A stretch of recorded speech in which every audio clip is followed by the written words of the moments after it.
할렐루야. 여러분들 다시 만나서 반갑습니다. 자, 우리 나눌 말씀 여호수아서 2장 1절로부터 13절 말씀 우리 보도록 하겠습니다.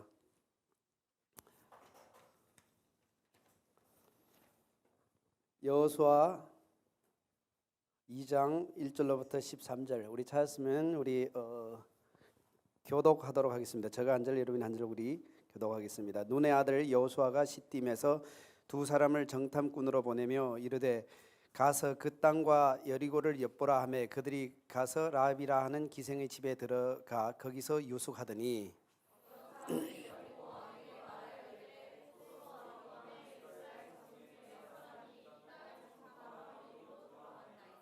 여리고 왕이 라합에게 사람을 보내어 이르되 내게로 와서 내 집에 들어간 그 사람들을 끌어내라. 그들은 이 온 땅을 정탐하러 왔느니라.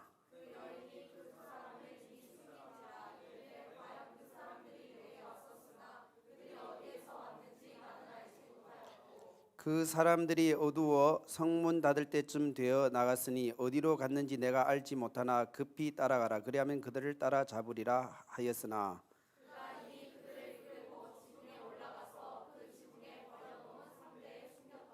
그 사람들은 요단 나루터까지 그들을 쫓아갔고 그들을 뒤쫓는 자들이 나가자 곧 성문이 닫았더라. 마르되 여호와께서 이 땅을 너희에게 주신 줄을 내가 아노라. 우리가 너희를 심히 두려워하고 이 땅 주민들이 다 너희 앞에 간담이 녹나니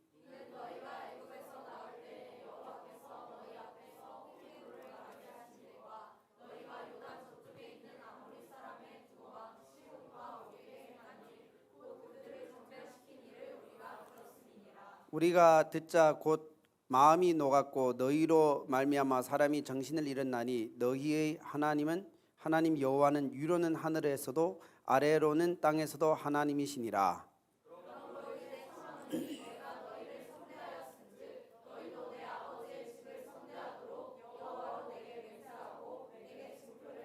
우리 다 같이 그리고 나의 내부모와 나의 남녀 형제와 그들에게 속한 모든 사람을 살려 주어 목숨을 주께서 건져하느라. 아멘. 할렐루야. 자, 오늘 여러분들과 함께 미래를 정복하는 지혜라는 제목으로 여러분들과 함께 말씀을 나누도록 하겠습니다. 오늘 여러분들과 나눌 말씀은 여호수아서입니다. 미래를 정복하는 지혜, 여호수아서로 있는 2장에 있는 말씀으로 나누려고 합니다.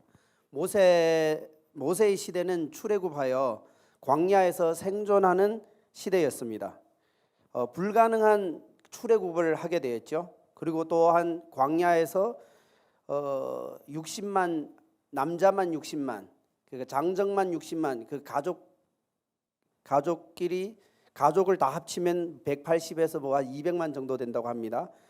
그런 사람들이 광야에서 40년 동안 불가능한 생활을 그 자리에서 했고 살아남았다라는 그 시대를 우리가 보게 됩니다.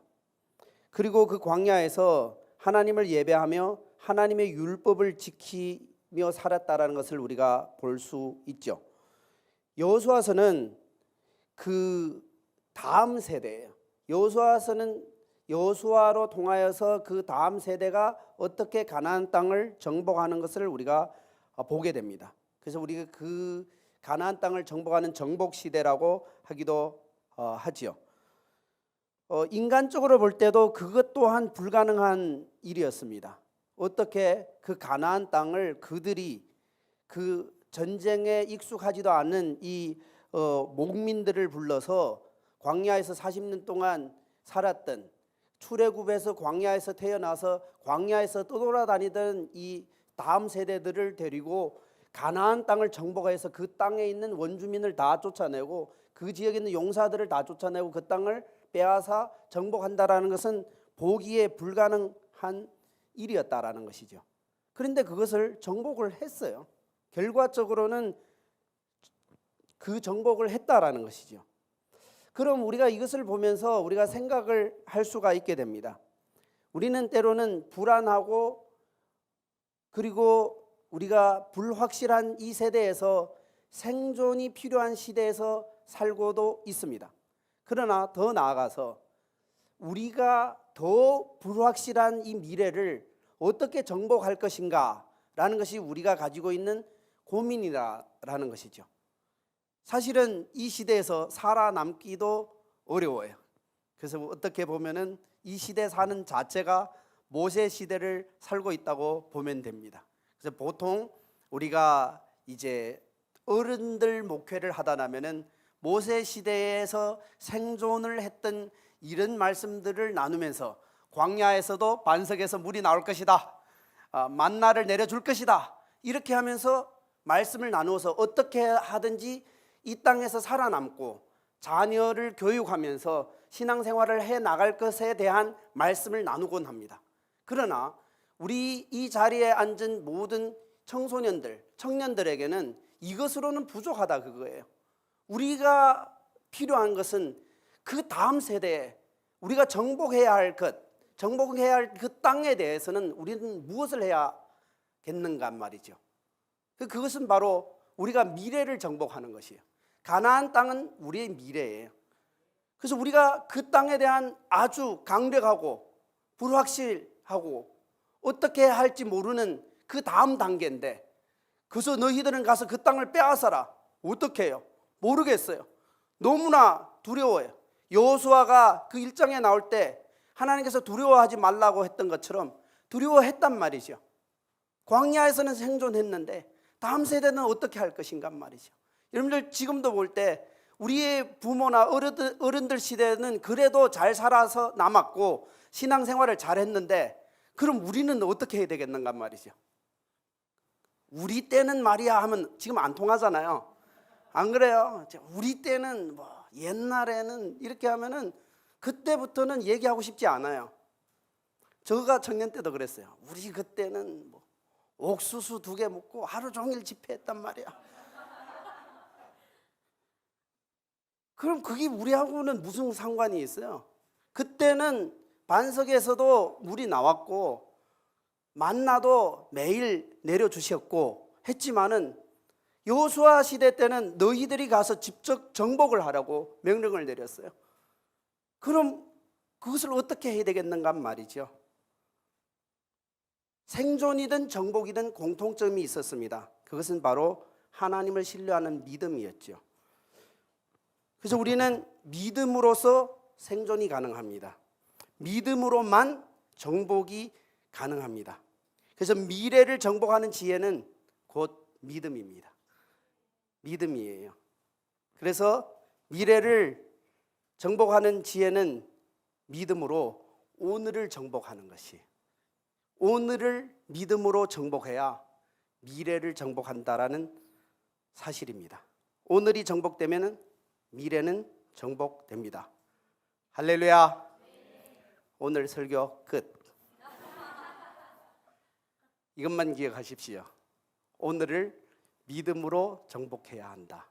그래야 미래가 정복된다라는 것이죠. 그래서 미래만 생각하고 오늘을 믿음으로 나아갈 생각을 하지 않는다면 더 나은 미래는 없습니다. 정복된 미래는 없습니다. 오히려 정복당하는 미래 될 뿐이죠. 그래서 우리는 지금 이 시간, 이 순간, 이 오늘 예수님을 믿음으로 바라보는 자들이 되기를 예수님의 이름으로 축원드립니다.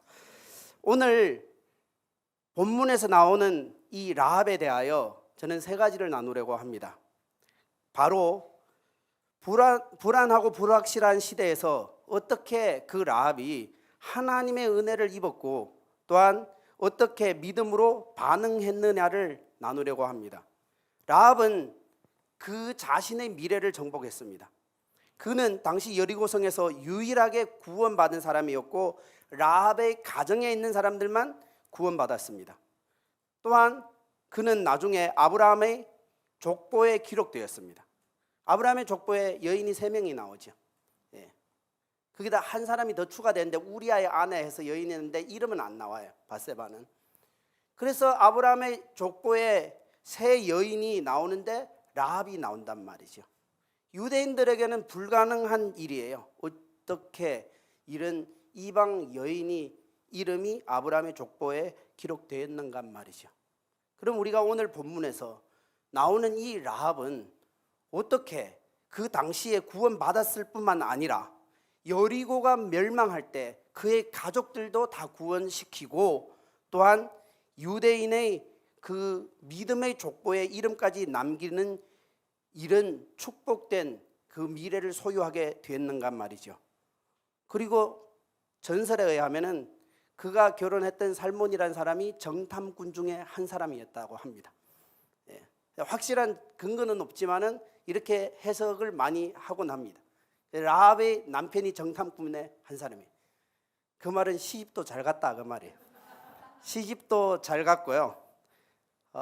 다윗의 할아버지 보아스를 낳게 돼요. 다윗의 가문에 또한 이름을 남기는 이런 인물이 되죠.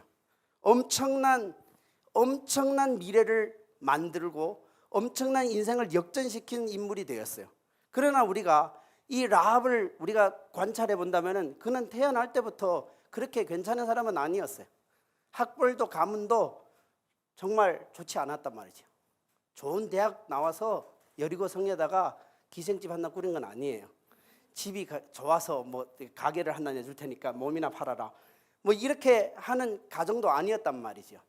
그러니까 학벌도 가문도 좋지 못한, 그저 내 몸을 팔아서 내 생계를 유지하는, 또 어느 분은 그것을 또 멋있게 얘기해서 기생이요 뭐 모텔을 운영하는 사람이었다, 뭐 여관을 하고 있었다, 이렇게 해도 해석을 하는데, 그래도 기생은 기생이다. 그것을 우리가 누가 좋게 볼 만한 사람들이 없어요.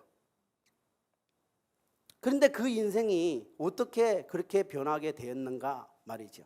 그는 미래를 정복한 사람이었어요.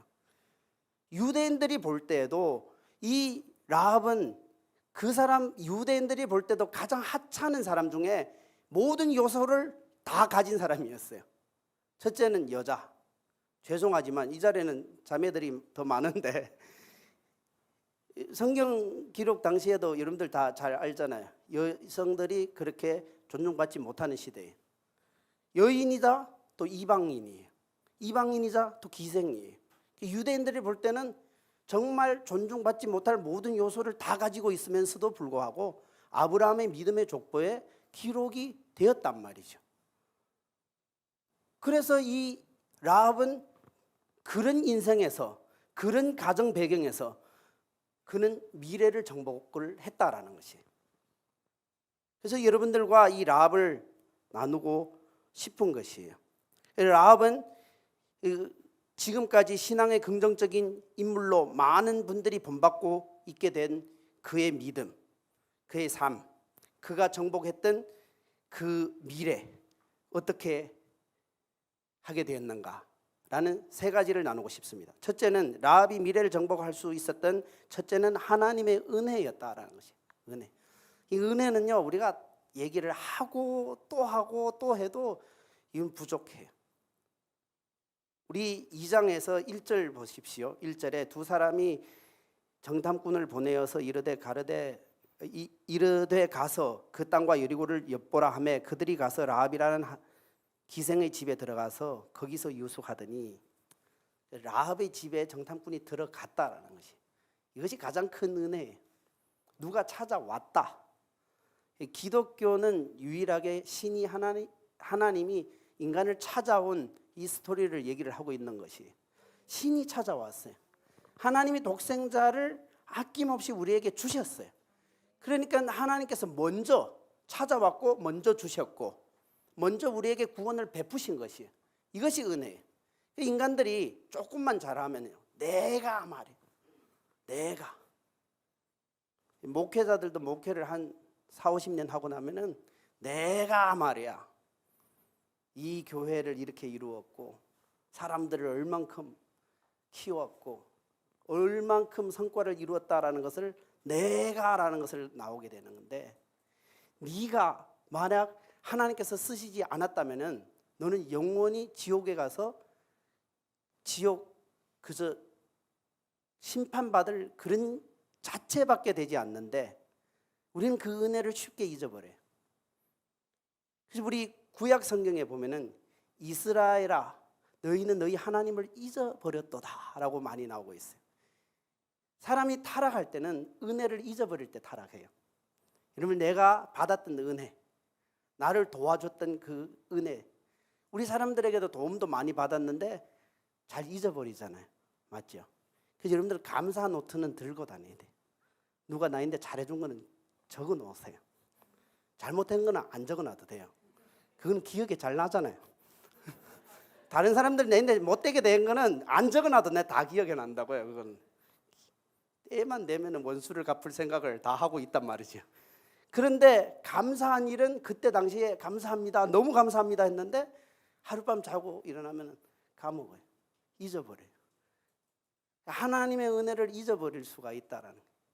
그 교회도 저도 목회를 하면 청년들이든 뭐 성도들이든 하나님 도와주세요, 목사님 도와주세요 하면서 울면서 찾아와서 막 울고, 그래서 막 교회에서 기도해주고 막 같이 금식도 해주고 어떤 때는 같이 모금도 해주고 하는데 딱 끝나면 감사합니다 하고 사라져버리는 거예요. 그리고 나중에 또 찾아가서 얘기하면 왜 그저 한번 도와줬다고 계속 이렇게 나를 못 살게 구는가. 그때의 심정을 잊어버리는 것이. 근데 라합에게는 가장 먼저 그가 미래를 정복할 수 있었던 것은 하나님이 찾아오셨다라는 거지. 하나님이 보내신 그 이스라엘의 정탐군이 그 가정에 들어왔다는 자체가 은혜예요. 우리에게도 인생에서 이제 금방 예배 전에도 무슬림에 대해서 우리 기도를 했지만 우리는 태어나서 하나님을 믿을 수 있었던 자체가 우리는 감사를 해야 돼요. 어떤 영혼들은 태어나서부터, 예를 들면 요즘에 이제 그 JMS 이제 우리 그 영상을 많이 보고 사람들 놀라잖아요. 근데 거기에서의 큰 문제는 그 단체에 있는 2세들이 나와서 우리는 어쩌라고, 그저 그 단체에서 부모들이 그 단체에 소속이 됐는데 그 단체에서 그저 태어났을 뿐이에요. 모태신앙으로 그 단체에 소속이 된 청년들이 있단 말이죠. 그래서 그러다 보면은 너무나 억울한 감정들이 많아요. 우리는 다른 사람들의 억울함을 보면서 내가 이미 받았던 은혜는 상실될 때가 너무나 많아요. 우리에게는 가장 큰 은혜는 하나님을 순조롭게 믿었다라는 자체만으로도 우리는 크게 감사해야 돼요. 이렇게 순조롭게, 물론 각자들의 간증은 좀 다양하지만은 그래도 내가 하나님을 믿고 이 자리에 앉아 있고 내가 하나님을 믿고 지금 영상 앞에서 예배를 드리고 있는 분들이 얼마나 큰 은혜라는 것을 우리는 기억해야 돼요. 이 자체가 우리 미래를 다시 정복하는데 큰 결정을 할 수 있는 그 원인이 된다라는 것이죠. 그래서 우리의 이 찌그러진 인생에 허물과 죄도 많은 이 망가진 인생에도 하나님께서 찾아오셨다. 우리 신약 성경에 보면 예수님께서 곳곳에 다니면서 찾아다녔어요. 그래서 예수님을 만났던 사람들은 인생이 변하게 되는 것이죠. 그리고 어쩜 우리는 상처투성이었고 연약한 인생이지만 또 쉽게 청년들은 배신하고 도망가고 잠수 타는 인간들이지만은 여러분들은 아닌 것처럼 해도 저는 알고 있습니다. 저도 청년사역을 하루 이틀 한 것이 아닌데 많은 분들이 저보고 얘기를 해요. 청년사역이 가장 힘든 게 뭐예요?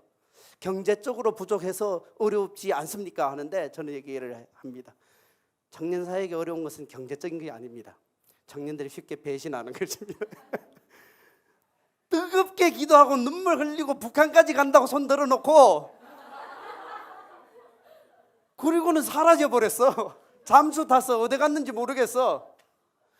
근데 나와서 기도하고 무릎 꿇고 울고 있으면은 우리는 순진해서 믿는단 말이죠. 그래서 얘가 북한 선교사로 가겠구나, 얘가 아프리카 선교사로 가겠구나 이렇게 믿었는데 사라졌어. 어디 갔는지 모르겠어, 못 찾겠어.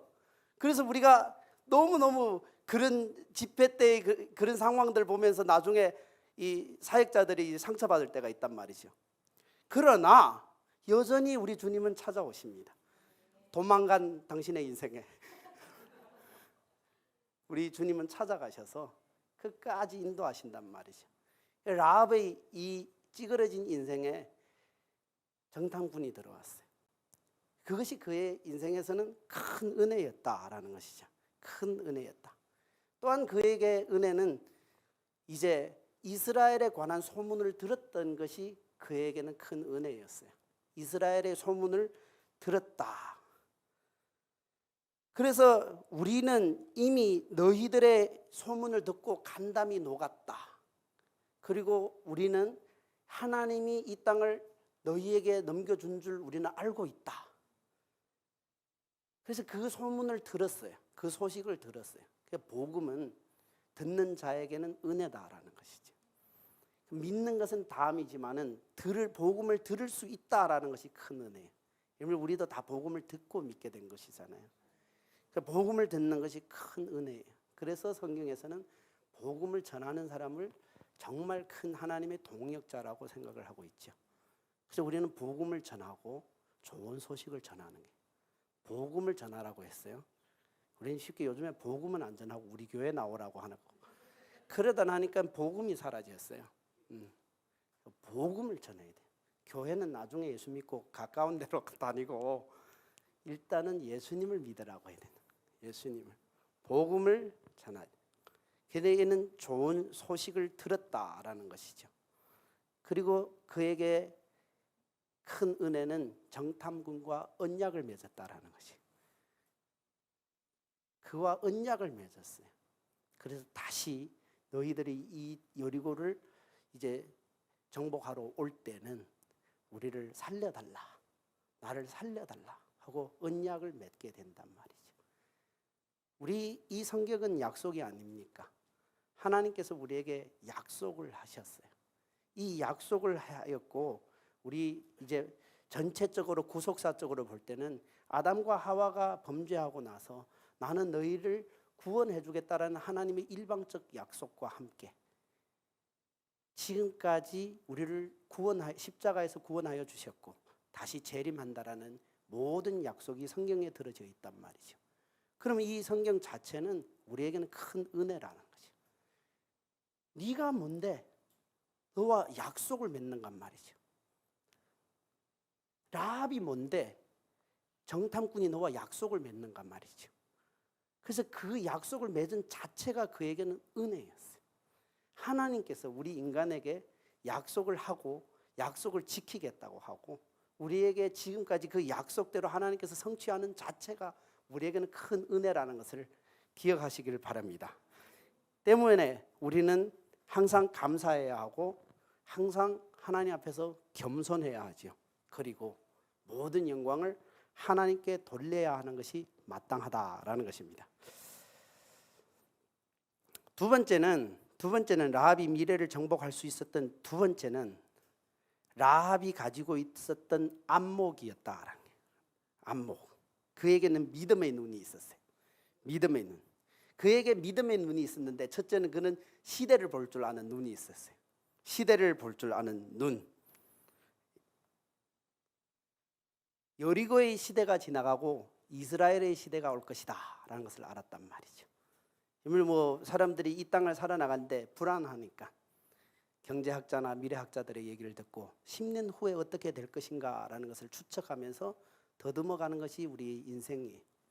근데 라합은 그는 이후에 여리고의 이 견고한 시대가 무너지고 이스라엘의 시대가 올 것이라는 것은 그는 시대를 보는 눈이 열렸다라는 것이죠.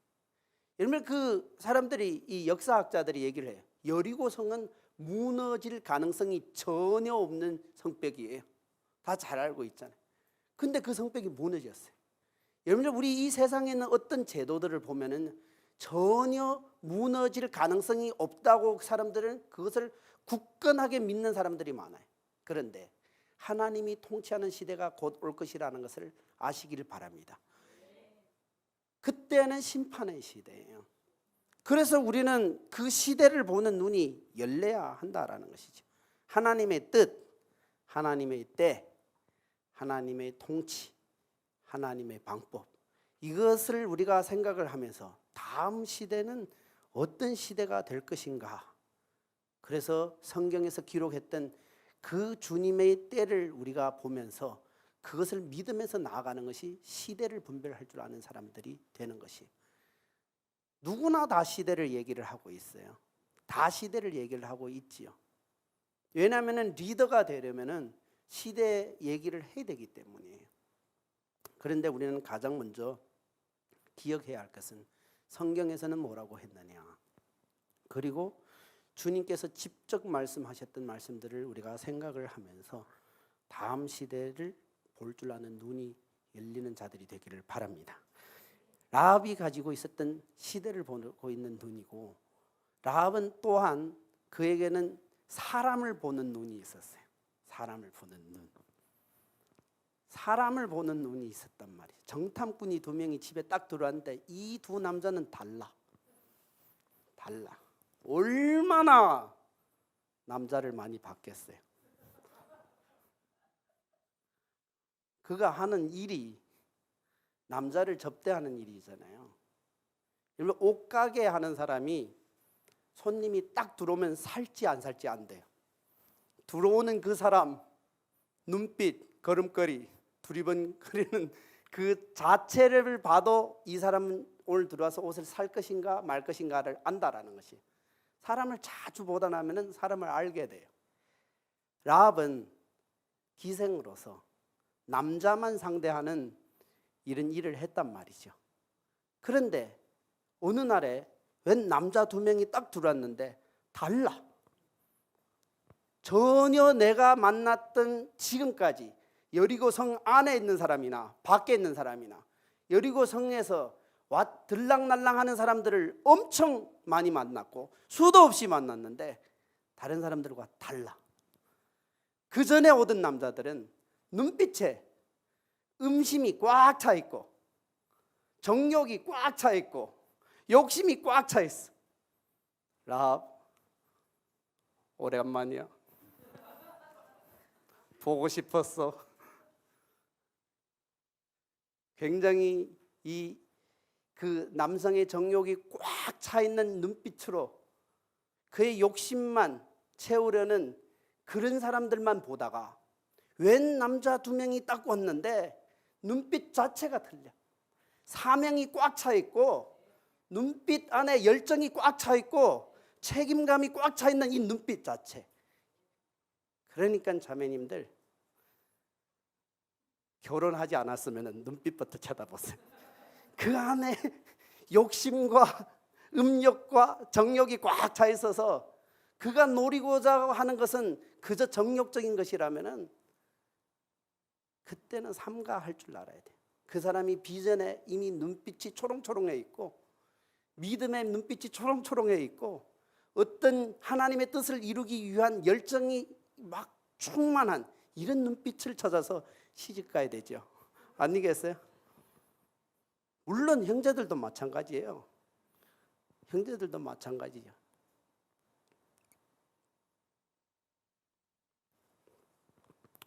그런데 요즘 교회 안에서도 이런 눈빛을 찾기가 힘들어졌어요. 얼마나 사람들이 욕심적이고 이기적인지 몰라요. 우리는 그저 단순히 라합을 찾는 다른 이런 그 손님들의 눈빛만 생각을 하지만은 지금 살고 있는 신앙에 있는 사람들이 그것과 얼마나 비슷한가요? 그저 자신의 욕심만 채우려 하고 자신의 정욕만 채우려 하고 이기적으로 자기의 뜻만 이루려고 교회의 발걸음을 이렇게 나서는 사람들이 얼마나 많아요. 그래서 내 이익과 조금만 어긋나도 그 교회를 떠날 수가 있고 다른 지체들과 싸울 수도 있고 쉽게 내 욕심, 내 정욕, 내 것을 만족하기 위하여 또 다른 것으로 찾아 떠난단 말이죠. 그런데 라합은 그 사람을 볼 줄 아는 눈이 열려 있었어요. 그래서 여러분들 사람들을 잘 보세요. 그래서 내가 찾아야 할 배우자, 동력자, 그리고 내가 함께 할 수 있는 그런 단체, 이런 것을 보면서 아, 난 이 사람과 함께 할 수 있겠구나.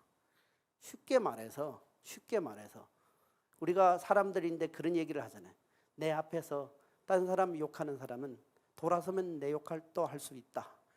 충분히 아주 간단한 원리인데도 우리의 삶 가운데서는 너무 많이 일어나고 있단 말이죠. 근데 우리는 평소에도 사람을 볼 줄 아는 눈이 열려야 하는 거예요. 사람들을 볼 줄 아는 눈. 그리고 내가 그런 사람이 되기를 바랍니다. 다른 사람들이 딱 나를 봤을 때 저 사람은 눈빛부터 달라. 그런 사람이 돼야 되죠. 아, 저 사람과 좀 가까이 하고 싶다. 이렇게 해야 되는데 쟤 보라, 쟤 눈빛 보라. 쟤 보라, 쟤하고는 절대로 같이 있지 마. 쟤는 이상한 사람이야. 그렇게 되는 인물이 되지 말라라는 것이죠. 세 번째가 그가 가지고 있는 눈은 하나님을 보는 눈이 있었어요. 라합의 안목에는 하나님을 보는 눈이 있었다라는 것이죠. 여러분들 10절 보세요. 이는 너희가 애굽에서 나올 때 여호와께서 너희 앞에서 홍해 물을 마르게 하신 일과 너희가 요단 저쪽에 있는 아모리 사람의 두 왕 시온과 옥에게 행한 일 곧 그들을 전멸시킨 일을 우리가 들었음이라. 그래서 하나님에 대해서 그는 알았어요. 너희 하나님은 애굽에 나올 때 홍해를 마르게 한 하나님이다. 애굽의 이 제국을 꺾어버리고 10개 재앙, 10개의 기적을 일으킴으로 애굽에서 호호탕탕하게 나오게 한 이런 하나님이다. 슬금슬금 도망 나오게 한 것이 아니에요. 그래서 너희 하나님은 광야에서도 반석에서 물이 나오게 하였고, 그리고 구름 기둥과 불 기둥으로 인도하였고, 그리고 그 모든 대적의 그 왕들을 진멸시켰고, 그렇게 하면서 너희 하나님은 하늘에서도 하나님이요 땅에서도 하나님이다 하고 라합이 얘기를 해요.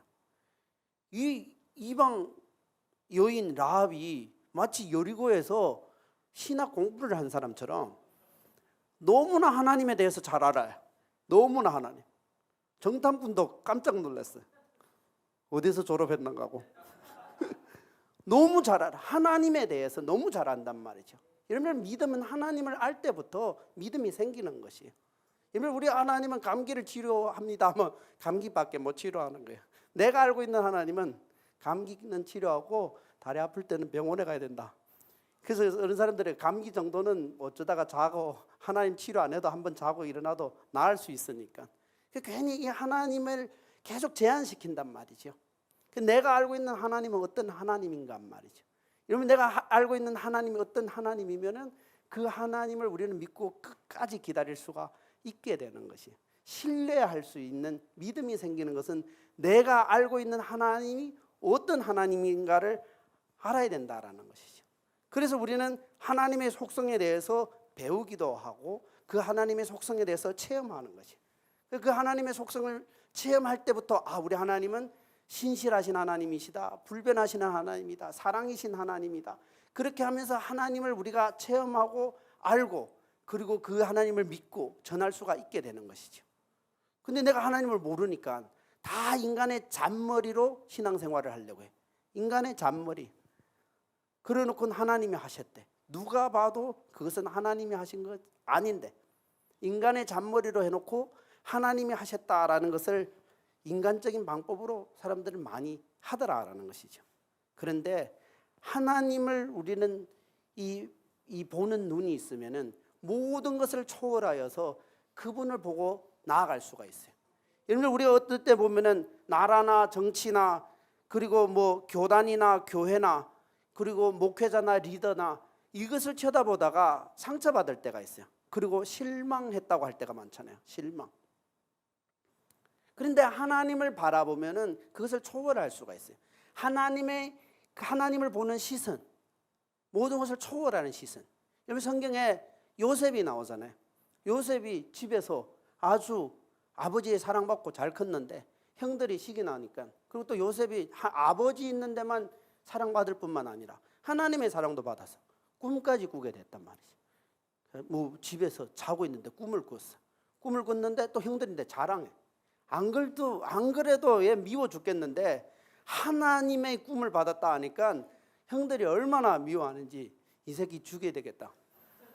그래서 그를 죽이려 하다가 그를 팔아버렸어요.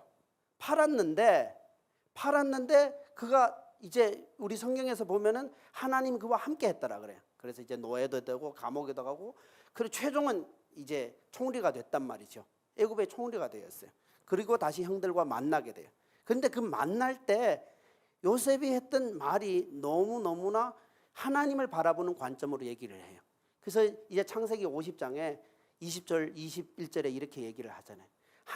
당신들은 나를 해하려 하였으나 하나님은 그것을 선으로 바꾸사.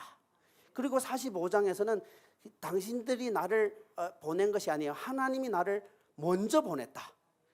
누가 봐도 파란 거고 누가 봐도 나를 죽이려 했던 거고 이것은 사실인데, 요셉은 그것을 하나님을 바라보는 관점을 바라보니까 피해자가 가해자를 위로하였더라 이렇게 나와요.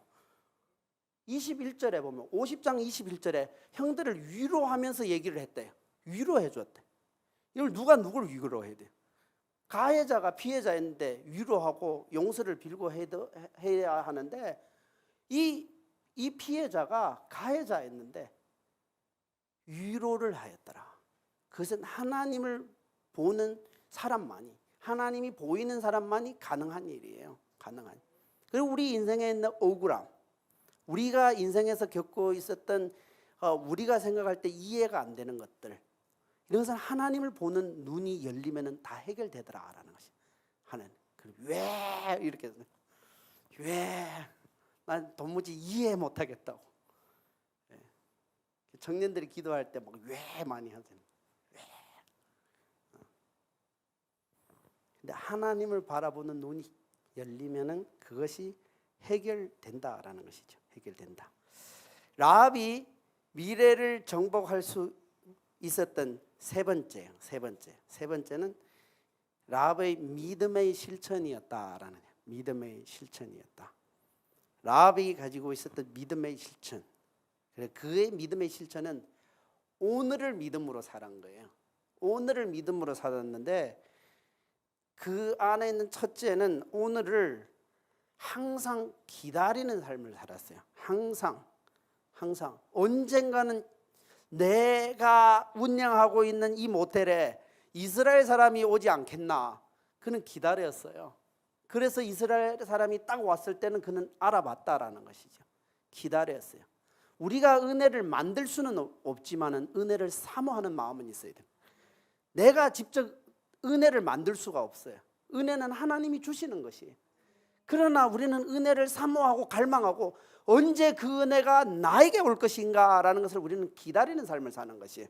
그것이 우리가 하나님 앞에 겸손하게 나아가서 오늘을 하나님 앞에 드리는 삶이에요. 하나님, 오늘도 하나님의 은혜를 사모합니다. 오늘도 저에게 하나님의 은혜를 부어 주시옵소서 하면서 오늘을 하나님 앞에 드려지는 삶이, 오늘을 정복하는 삶이 된다라는 것이죠. 왜냐하면 내 힘으로 정복이 안 되기 때문에. 여러분들 노력해 보세요. 노력하고 실패한 다음에 나중에 깨닫게 되는 것이에요. 내 힘으로 안 되구나. 그때 우리가 진짜 원하는 것은 내가 약하니, 내가 연약하니, 말할 수 없는 탄식으로 나를 도와주시는 성령이 필요하구나 할 때 진짜 성령님을 의지하게 되는 것이에요. 아니면 그 전에는 다 내 힘으로 해보려고 해요. 내 힘으로 해볼래 하고 내 능력으로 해볼래 하고 막 이렇게 막 예배 드린다 하고 집회한다고 해도 막 내가 내 친구들 다 데리고 와서 막 한번 하면 될 것 같은데 친구는 왔는데 변화도 안 되고 역사도 안 일어나고, 그리고 밥값은 엄청 많이 나오고 막 그렇게 하면 우리가 막 굉장히 막 당황한단 말이죠. 그런데 기도하면서 하나님, 정말 이 모임을 내가 책임진다는데 정말 하나님 준비된 영혼을 만나게 해주시고 준비된 사람들을 오게 하여 주시고 그들이 하나님 은혜 안에서 변화받게끔 해달라고 매일매일 내가 하는 그 일과 삶과 모든 영역에서 은혜를 사모하는 거예요. 그것이 기다리는 것이, 오늘을 믿음으로 기다리는 거예요. 항상 기다려요. 오늘도 하나님의 은혜가 기대됩니다. 기대됩니다. 그리고 약속을 하고 또 기다리는 거예요. 언제 우리 이 여리고를 정복하러 올 것인가 라는 것을, 그 약속을 믿고 기다리는 것이죠. 우리는 주님의 말씀을 믿는다면은 그 신랑이 오실 때까지 우리는 준비해서 기다리는 것이, 은혜로 기다리고 준비되어서 기다리고 깨어서 또 기다리는 것이죠. 그리고 우리가 오늘을 믿음으로 언약을 지키는 삶을 살아야 한다라는 것이요. 라합이 그렇게 했어요. 약속을 했잖아요. 약속을 했으면 약속을 지켜야 돼요. 하나님은 그 약속을 지키십니다. 그러나 우리가 그 약속을 지키는가 말이죠. 여기에서는 약속을 할 때 쌍방적인 약속을 맺게 돼요. 여러분들 이 17절로부터 21절 제가 읽어드리겠습니다. 그 사람들이 그에게 이르되 내가 우리에게 서약하게 한 이 맹세에 대하여 우리가 허물이 없게 하리니 우리가 이 땅에 들어올 때 우리를 달아 내린 창문에 이 붉은 줄을 메고 내 부모와 내 형제와 내 아버지의 가족들을 다 내 집에 모으라. 누구든지 내 집 문을 나가서 거리로 가면 그의 피가 그의 머리로 돌아갈 것이요 우리는 허물이 없으리라. 그러나 누구든지 너와 함께 집에 있는 자에게는 손을 대면 그의 피는 우리의 머리로 돌아오려니와 내가 이 일을 누설하면 내가 우리에게 서약하게 한 이 맹세에 대하여 우리에게 허물이 없으리라 하니 라합이 이르되 너희 말대로 할 것이라 하고 그들을 보내어 가게 하고 붉은 줄을 창문에 매니라. 아멘. 그래서 그들과 맹세하고 약속을 맺고 그 약속을 끝까지 우리는 너에게 지킬 테니까 너도 우리의 약속을 지켜라. 그리고 붉은 끈을 창에다가 매라. 이거 뭐 여러분들 다 잘 알고 있잖아요. 이게 뭐 구속사적으로 이제 이 붉은 끈은 예수 그리스도의 보혈을 상징하는, 보혈 안으로 들어온 사람들에게는 구원이 있다라는, 멸망이 없다라는 것이죠. 그것을 끝까지 그 언약을 믿고 지키는 것이에요. 우리에게 필요한 것은 하나님께서 우리에게 주신 이 말씀을 믿고 지키는 것이에요. 믿고. 여러분 말씀을 많이 배워서 달달달달 외우는데 그 말씀을 안 지키는 것의 위험성이 거기에 있는 거예요. 말씀을 우리가 알았으면은 말씀을 믿고 지켜야 하죠. 요즘에는 정보가 폭발하는 시대라 이제 뭐 인터넷만 이제 들어가면은 모든 정보들이 다 있어요. 그래서 사람들이 얼마나 많이 아는지 몰라요. 얼마나. 그래서 설교하기도 힘들어요. 설교 딱 하면 저 설교 어디서 들어본 것 같은데 이렇게 될 수가 있단 말이죠. 네. 그래서 모든 것을 다 알지만은 그 말을 우리는 약속의 말씀을 내가 끝까지 지켜야 한다라는 거죠. 끝까지 지키는 것이에요. 그래서 이 언약했던 맹세했던 이 말을 라합은 끝까지 지키고 정탐꾼이 돌아가고 다시 정복하러 올 때 그는 그 약속의 말씀대로 붉은 끈을 창문에 매달아 놓고 끝까지 지켰다라는 것이. 우리는 주님 올 때까지 약속된 이 성경 말씀을 지키고 사는 것이 우리의 본분이다. 끝까지 지키고 사십시오. 그 말씀. 그럴 때 또 우리가 또 막 영원히 이렇게 하지 말고 오늘이라도 말씀을 보고 말씀대로 사시는 자들이 되기를 바랍니다. 세 번째가 라합의 믿음의 실천에서 세 번째는 오늘을 믿음으로 헌신의 삶을 살았다라는 것이죠. 헌신의 삶을 살았다. 정탐꾼을 섬겨주고 또한 올 때까지 비밀을 누설하지 않았다라는 것이죠. 굉장히 위험한 일이에요. 정탐꾼이 왔다라는 것 이미 왕에게도 들렸어. 그래서 사람들 보내서 너희 집 들어가는 것까지 봤다. 그래서 네 하고 여기 있습니다 하고 이렇게 꺼내줘야 되는데 그때 그들을 숨겨주는 거예요. 이것을 숨겼다라는 것은 목숨을 걸고 이 일을 했다라는 것이에요. 어떻게 보면 민족을 배신했고 나라를 배신한 것이에요. 그러나 그에게는 더 필요한 것은 미래에 그가 살아남아야 돼. 미래. 지금 살아남는 게 중요한가? 영원히 살아남는 게 중요한가? 이것을 선택해야 된다는 거예요. 요즘 살 때는 지금 살아남기 위해서 하나님을 배신하는 사람이 있는가 하면은 미래에 살아남기 위해서 이 세상을 배신하는 자들이 되기를 바랍니다. 그럼 당연히 지금 눈앞에 있는 것을 내가 버리기 위하여, 눈앞에 있는 이 사건들을 내가 이 해결하기 위하여 위험이 우리는 감수될 수밖에 없다는 거예요. 위험할 수밖에 없어요. 현재를 편하게 살려면은 위험하게 살 필요가 없어요. 어떻게 하든지 아니라는 것을 선택하고 어떻게 하든지 위험한 것을 피해 나가기만 하면 된다는 거예요. 그래서 지금 신앙생활을 될수록 위험하지 않고 안일하게 신앙생활을 하려고 하니까 신앙에 도전이 없어요. 다 피해가. 다 위험한 건 다 피해 간다고요. 그 선교지 뭐 단기 선교 간다고 해도 위험한데 일단 안 가고 피해 간다고. 피해. 어디에 안전한가? 어디에 아는 사람이 있는가? 이렇게 하다 나니까 사람들이 야성이 하나도 없어졌어요. 나 안전한 데가. 이 교회에서 저 교회 가놓고 단기 선교 갔다 왔대. 이 교회에서 저 교회 그저 가서 교제하고 온 것뿐인데 그게 어떻게 단기 선교가 됩니까? 요나처럼 단기 선교를 니느웨의 원수가 가서 하루 외쳤는데 엄청난 역사가 일어났잖아요. 그 정도 단기 선교는 해야 되죠. 하루 했는데 10만 명을 구하는 놀라운 역사가 일어났어요. 그런데는 안 가려고 한다고요. 위험하니까. 사람들은 그때 상황에 그저 타협하는 인생을 살려고 해요. 헌신과 도전이 없이. 그래 아무런 미래에 도움이 되지를 못한다라는 것이죠. 위험을 감수하고 도전하는 정신이 없어요. 성경에 보십시오. 모든 믿음의 선배들은 위험을 감수하고 현재를 헌신해 버렸어요. 그 말은 미래를 위하여 오늘을 헌신했다 그 말이에요. 그 미래의 안정을 위하여 오늘을 위험하게 살았다 그 말이에요. 그래서 여러분들 오늘을 좀 위험하게 살아야 돼요. 친구들인데 왕따 당할 생각도 하고 사람들인데 미움받을 생각을 하고 그렇게 하면서 위험하더라도 나는 오늘은 위험하더라도 장래 주님을 만났을 때 착하고 충성된 종아 진짜 수고했다. 이런 얘기를 우리 그런 생각을 하면서 우리 이 현재를 위험한 것 가운데 노출시키면서 헌신을 하는 것이에요. 여리고성에 유일한 이 라합이 이 위험한 상황에 그 정탐꾼을 숨겨두고 그들과 언약을 맺어요. 그것은 엄청난 위험을 감수를 했다라는 거예요. 나중에 잡히면은 온 가족이 멸망할 수도 있지만은 오히려 그가 도전했던 이 위험 가운데 온 가족을 구원했다라는 것이에요.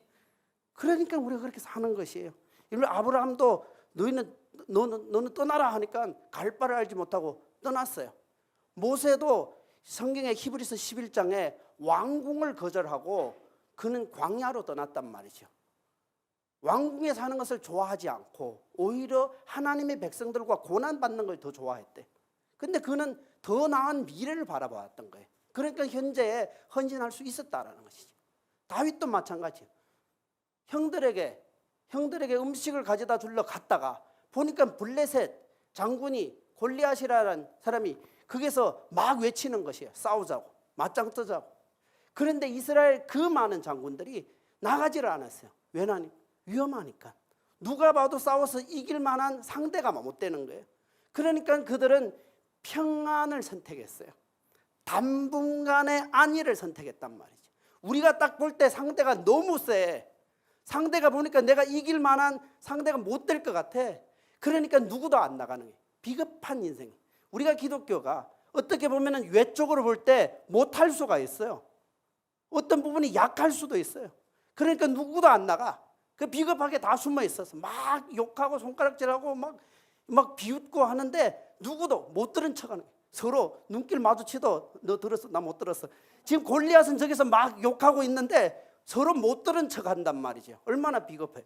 그런데 어디 양치는 소년이 왔다가 막 소리지고 막 너희 하나님 어쩌고 하니까 그 양치기 소년이 저 새끼 누구야? 누가 감히 우리 하나님을 이 자리에 못 오가고 있어? 그렇게 하면서 나가는 사람 없으면 내가 나갈게. 죽으면 죽으리라고 나간 거예요. 그런데 그 전쟁에 가장 나가고 싶었던 분이 하나님이에요. 하나님이. 지금 그 사람들이 하나님을 모독하고 있는데, 하나님이 인간을 통하여서 누구로든지 나가야 되는데, 그래서 던진 물맷돌에는 돌이 나간 게 아니라 하나님이 나갔다고요.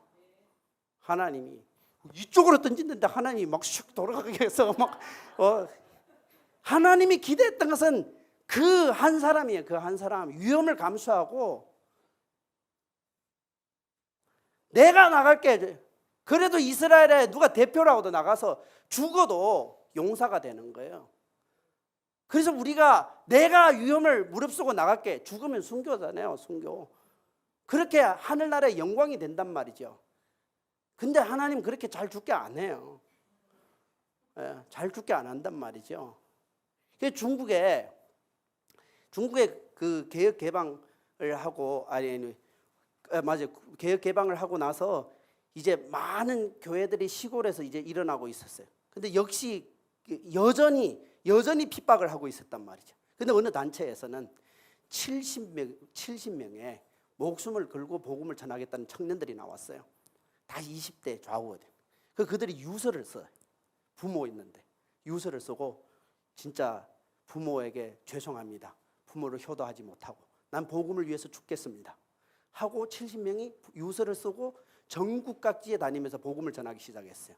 엄청난 기적과 능력들이 나타났단 말이죠. 그 특별 훈련 받은 것도 아니에요. 그저 나갔다고요. 유서를 쓰고 부모인데 이제는 나는 복음을 위해서 살고 복음을 위해서 죽을 테니 부모를 효도하지 못해서 죄송합니다 하고 이제는 우리를 찾지 마세요 이렇게 해놓고 유서를 쓰고 그들이 70명이 다 나갔어요. 중국 전국 각지로. 그리고는 어디 시골에 가서 마을에 가서 아는 사람도 없으니까 그저 앞에서 청년이 몇 명이 찬양 부르고 있으니까 사람들이 쟤네들 뭐야 하고 이렇게 나왔단 말이죠. 나와서 보고 있다가 그리고 이 사람들이 막 찬양하니까 보는 사람들도 많고, 그러다가 이제 누가 나와서 이제 복음도 전하고 아픈 사람이 있으면 나오라 해서 손을 얹는 그 즉시로 치유도 되고 귀신도 쫓아내고, 그럼 이 마을에 교회가 세워지면서 그렇게 엄청난 교회를 세웠어요. 근데 그 단체 리더가 한 말이 70명이 지금까지 한 명도 안 죽었대. 70명이 한 명도 안 죽었대. 죽을로 나갔는데 진짜 이 땅에서 진짜 복음을 위해서 목숨을 내놓으면 그들이 진짜 살 것이다. 그러면 우리가 이 현재에서 위험을 무릅쓰고 나아가는 그 하루가 돼야 된다. 오늘 하루를 정복할 때 안일한 하루를 선택하지 말고 오늘 하루에 나는 믿음으로 오늘 하루를 날 정복하고 가장 위험하더라도 어렵더라도 나는 오늘을 믿음대로 살겠습니다 하는 것이 미래를 정복하는 삶이다라는 것이. 그래서 우리 성경에서 나오는 느헤미야처럼 매일 기도하고 성벽을 세울 수 있는 실력을 키워 하나님이 쓰실 때 바로 나아가는 자들이 되기를 예수님의 이름으로 축원드립니다. 다 같이 일어서 주십시오. 우리 다 같이 주님 앞에 기도하도록 하겠습니다. 이 시간에 주님 앞에 기도하겠습니다. 주님 앞에 우리가 좀 결단하겠습니다. 물론 여러분들 잘 살아왔어요. 지금까지도 잘했어요. 그런데 다시 한번 주님의 은혜에 감사하면서 주님 저의 인생에 찾아주셨고 저 이렇게 연약하고 이렇게 쉽게 넘어지고 쉽게 배신할까 말까 이렇게 의심과 요동이 있었던 저를 끝까지 붙들어 주시고 인도하여 주셔서 감사합니다 하면서 하나님 앞에 한번 감사하고요. 그리고 또 다시 주님 앞에 주님 그래도 저는 믿음을 선택하겠습니다. 믿음으로 살겠습니다. 제 눈을 열어주십시오. 시대를 보게 해주십시오. 사람을 보는 눈을 열어주십시오. 하나님을 보는 눈을 열어주십시오. 이 안일한 곳에서 나아가서 풍랑 속에 내 발을 넣겠습니다. 물 위를 걸어갈 수 있는 그 주님의 능력을 경험하게 하여 주시옵소서. 헌신하며 살겠습니다. 준비하겠습니다. 다 같이 주여 세 번 부르고 통성으로 기도하겠습니다. 주여 주여 주여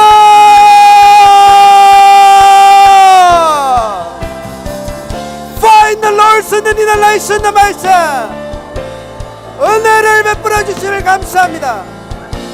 Go the mercy the Lord, show the 니나 라이스 Jesus, find the 니나 라이스 the mercy, go the mercy the Lord. Oh, oh, oh, go the 니나 Lord, find the nose the 니나 라이스.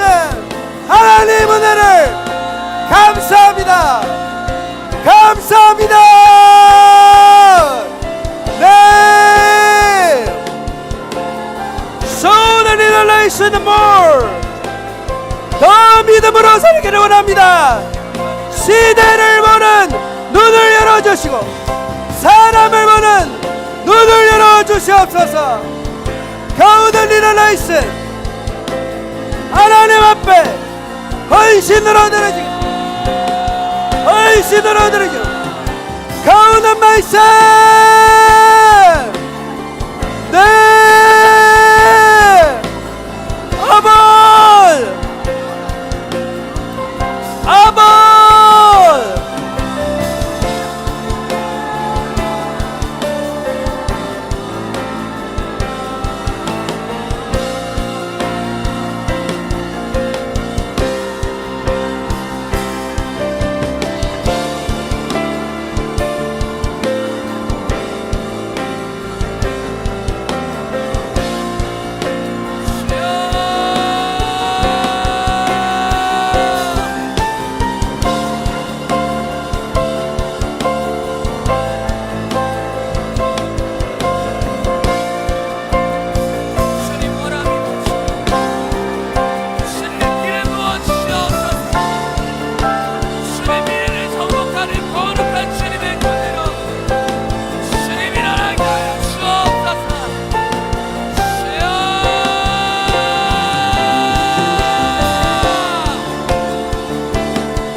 기도할 때 우리 한국교회 미래 세대를 주님 앞에 올려드리며 기도하겠습니다. 하나님, 한국교회 미래 세대가 부흥을 갈망하며 나아가는 세대가 되기를 원합니다. 하나님, 예전이나 지금이나 하나님 가장 중요한 것은 우리 하나님을 의지하는 것임을 하나님 우리가 이 시간 고백하며 나아갑니다. 한국교회 미래 세대 다시 한번 우리 주님을 의지하며 나아가게 하여 주옵소서. 미래를 정복하기를 원합니다. 믿음으로 오늘을 싸워내서 미래를 정복하는 세대로 주님 일어나기를 원합니다. 주님, 우리 한국교회 미래 세대 가운데 기름 부어 주옵소서. 믿음의 눈을 들어 우리 하나님을 바라볼 수 있도록 성령이여 기름 부어 주옵소서. 기름 부어 주옵소서. 함께 기도하겠습니다. 주여,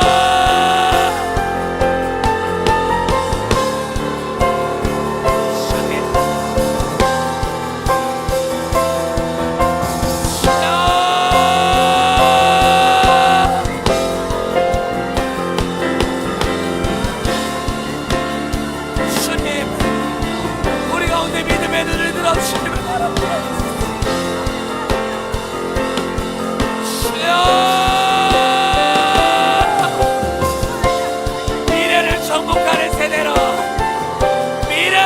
정복하는 세대로 일어나게 하여 주옵소서.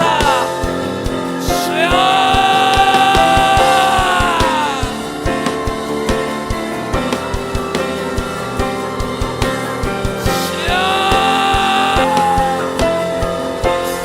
믿음으로 나아가는 모든 간 세대가 되게 하여 주옵소서. 되게 하여 주옵소서. 주여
거룩한 주님의 위대한 부르심 교대를 향하여 우리 달려갈 때 영원한 하늘에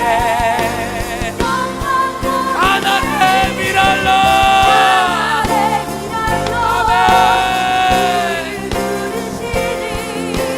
거룩한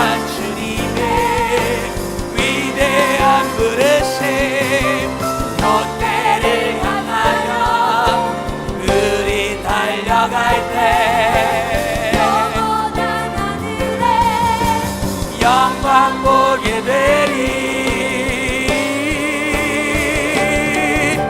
주여 내 생명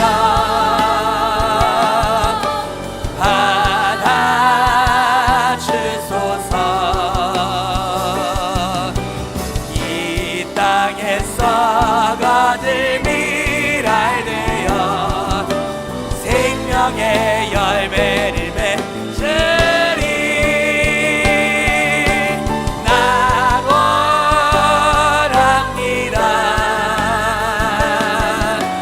난 원합니다. 모든 권리 주께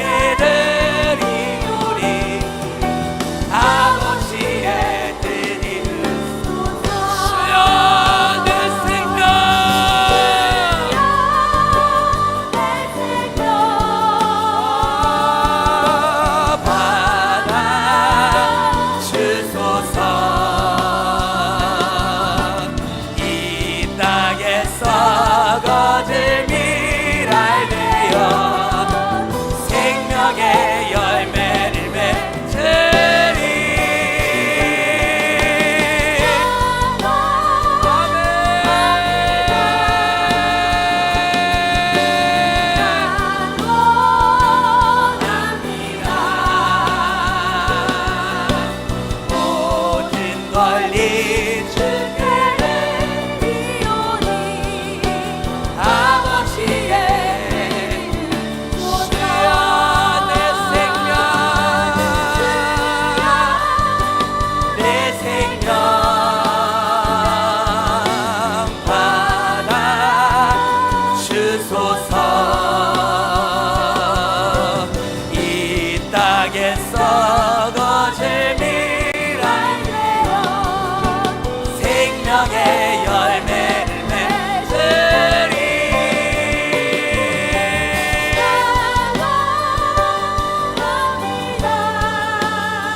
생명의 열매를 맺으리. 난 원합니다.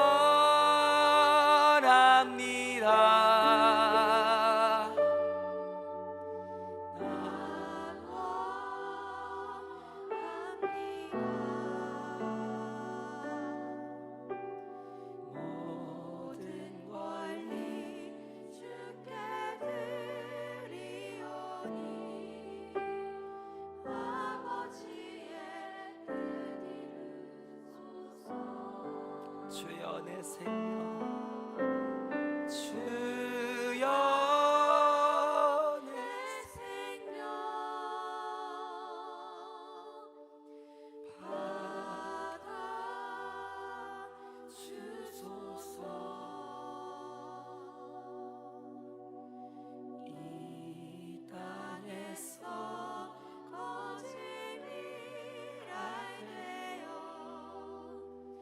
생명의 열매를 맺으리.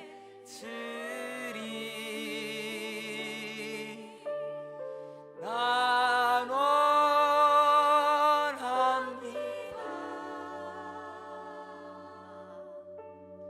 난 원합니다. 모든 권리 주께 드리오니 아버지의 뜻 이루소서.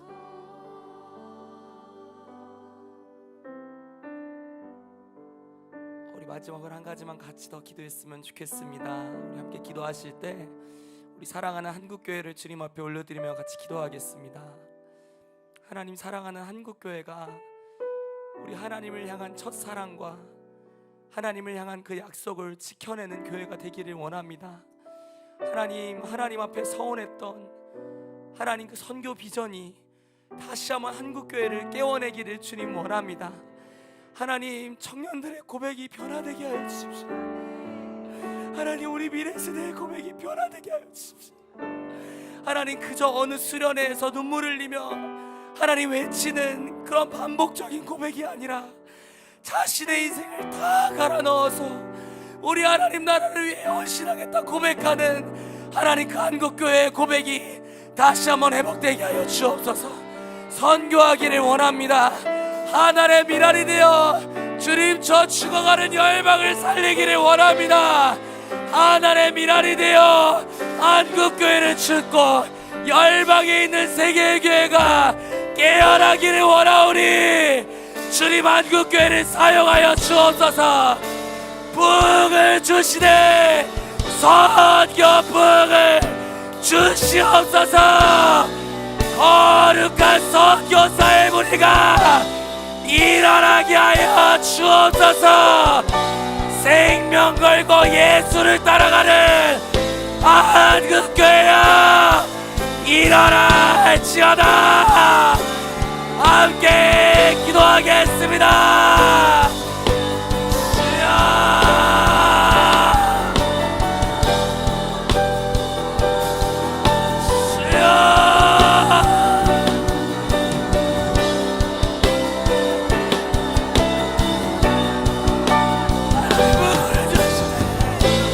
주님, 우리 한국교회 가운데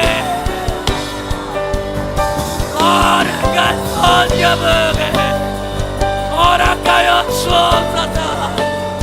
믿음의 눈을 바라봅니다. 믿음의 눈을 들어 주님.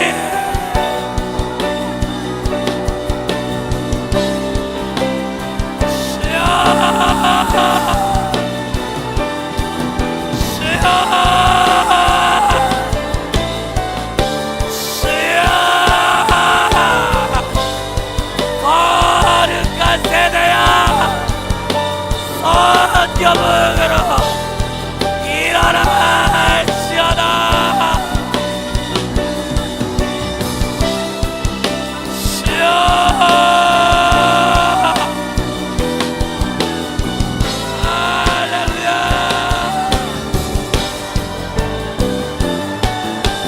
주여 내 생명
감사합니다.